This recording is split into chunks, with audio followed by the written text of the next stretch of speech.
Greetings and welcome to In the Loop Weekend Ag Talk, brought to you by Alphen Insurance Agency, the home of Policy Plus. We hope everybody's had a great week. Lots of kids out of school on Easter vacation. Hopefully, they were able to help out around the farm and get lots of things done. Let's jump over and see what the markets looked like on Friday afternoon. The close on Friday, May corn finished the week at 667 and a quarter. December corn finished the week at 560. May wheat finished the week at 682 and a half. July wheat rounded out the week at 692 and a half. May cotton finished out at 82.86, while December cotton was at 82.80. May soybeans finished the week $15 and a half. November soybeans finished the week at 1301 and a half. When you insure with Alphen Insurance Agency, you get Policy Plus. Give us a call and let us tell you about beginning farmer and rancher benefits for crop insurance. Beginning farmers and ranchers are eligible for certain benefits designed to help you start your operation. These benefits include exemption from paying administrative fee for cat type insurance, additional 10 percentage points of premium subsidy, use of previous producer's production history, an increase in substitute yield adjustment, which allows you to replace a low yield due to insured cause of loss from 60% to 80% of applicable transitional yield T yields. Give us a call and we'll answer any questions you may have about BFR benefits. When we look at the North Carolina production cost report for the week, there were no increases reported for nitrogen or fertilizer crops.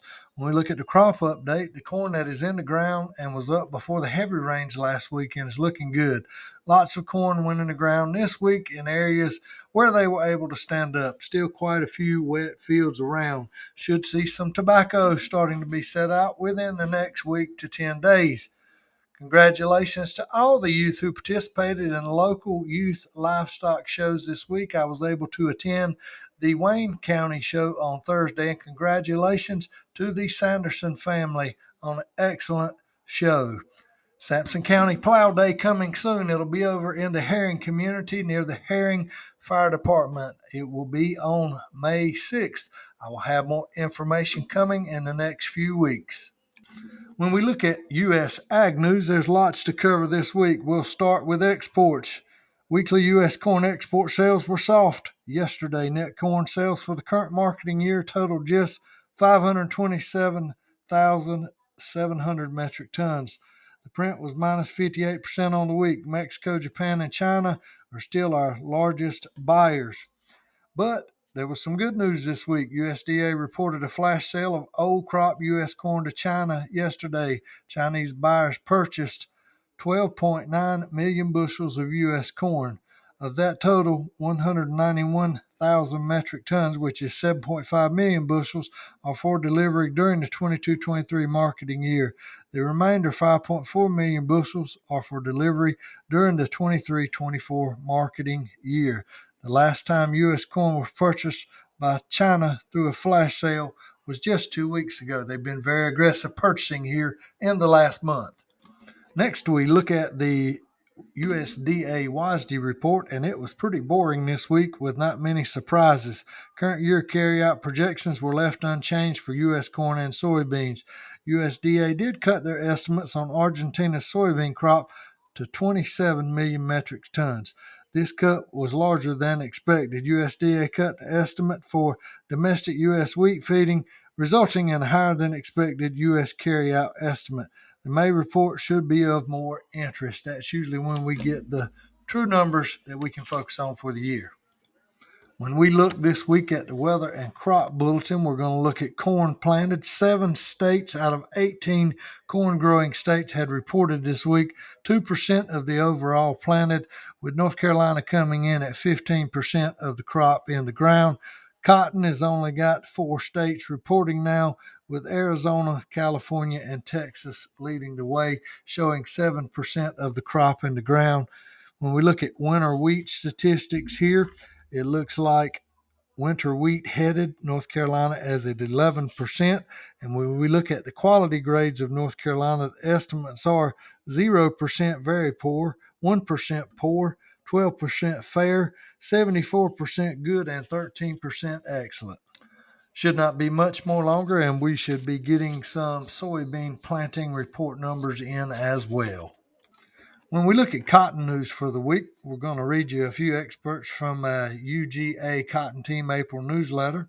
Because of recent bank failures and the ripple effect on cotton producers, since March 2021, inflation had started to soar in the U.S., reaching a 40-year high in June 22 at 9.1%. History and economic theory show that the central bank doesn't get inflation back in place, that can result in a series of years where inflation is high and volatile. High inflation will cause economic hardship, eroding purchasing power, discouraging capital investment, and melting the economy. The story goes on to say, for cotton producers, what does that mean, and how would these economic events impact them? As discretionary items, the demand for cotton and cotton-related product trends to follow the economy. With the possibility of slowing down an economy, the demand for cotton would possibly be at a declining trend, which would put downward pressure on cotton prices. With the Fed fund rate expected to remain relatively high until the end of 2025, cotton producers need sound financial risk management strategies in battling against the high borrowing costs that we're seeing. So what I have to say there is promote U.S. cotton, folks. Get out and buy and give the gift of cotton every chance that you get. When we look at the CPI, it looks like inflation fell to its lowest level since May 2021. CPI index rose 0.1% in March. Economists predicted a 0.2% increase. The headline rate of inflation slowed from 5% to 6% in the prior month and touched its lowest level since May 2021. Also showed that energy costs and food prices were flat. Although it slowed, inflation is still significantly higher than the Fed considers acceptable. The Fed's goal to reach a rate of 2%.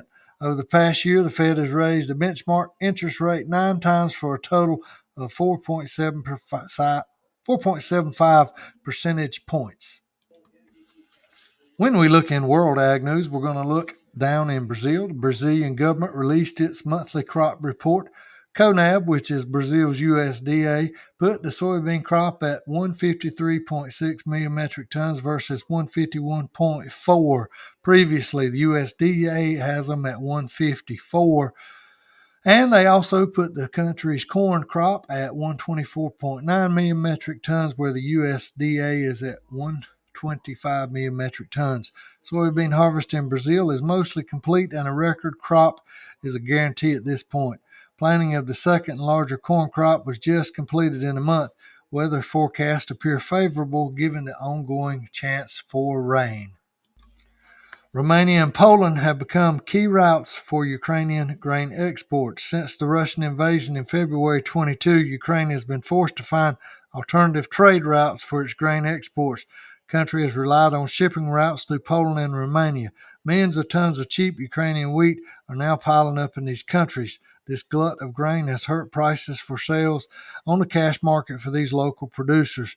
The prime ministers of Poland, Romania, Bulgaria, Hungary, and Slovakia asked the EU to take action on Ukrainian agricultural imports last month. Now we get to my favorite part every week in the program, when we get to do an editorial on something related to agriculture and rural lifestyles. This week we're going to look in our community spotlight at rural fire protection, EMT, and first responders. For ages, one of the biggest fears in rural America has been fires. A rural fire can quickly destroy homes, buildings, barns, and forest land. But long ago, rural citizens decided that they would answer the call and use whatever equipment they had to protect the homes and farms in rural areas. In the early stages of rural volunteer fire departments, buckets and ladders were not only common items around a home, but they were also required items. Minimal water supplies mixed with wooden structures led everyone to plan for the worst. The first volunteer fire departments began in the 18th century in North Carolina, New Bern, Fayetteville, Salem, and Washington being some of the first. Today, every community has a volunteer fire department. Most of the rural areas are 100% volunteer, and many of the small towns are still 100% volunteer. Today, rural volunteer fire departments train weekly to protect the people, buildings, and forest lands in our rural areas. Their training not only makes sure that they're ready to attack, but it also helps everyone keep insurance ratings as low as possible. The more prepared an area is for fire protection, the better your insurance rating. These ratings are also influenced by the type and amount of equipment that each fire department has to use. So don't kick and scream when your fire tax increases a little to help buy a new piece of equipment. It's being put into commission to help save you and your property, and it's helping reduce your insurance bills. As I said earlier, most of the rural fire departments are 100% volunteer. Many of those who serve are local farmers like yourselves. They're all willing to leave their farming operations at the sound of the tones and rush to help their neighbors. They're true examples of community servants. Same can be said for our rural EMT and first responders. Do me a favor. Thank a firefighter or EMT person when you see them. Support them when they have fundraisers. Consider being a volunteer. There are many positions available. Not only do they need people to do the actual firefighting and EMT work, they also need people to help with training, paperwork, and support. Sometimes the MVP of the crew is the one who shows up with Gatorade and cold water during a hot fire, or the one delivering coffee on a cold night while the crew is out serving. Thank you to all those in fire and rescue who help protect rural communities. We greatly appreciate you. Well, folks, it's quitting time. Thank you for tuning in today to Weekend Ag Talk, brought to you by Alphen Insurance Agency, the home of Policy Plus. We hope everybody has a great weekend, and we want to thank you all to the farmers who help feed and clothe the world. Remember, make mental health a priority around your home and around your farming operation. Make time for yourself and make time for those around you. Thanks for tuning in. Give us a call. We'll come to you so you can focus on family and farming. We'll see you next time.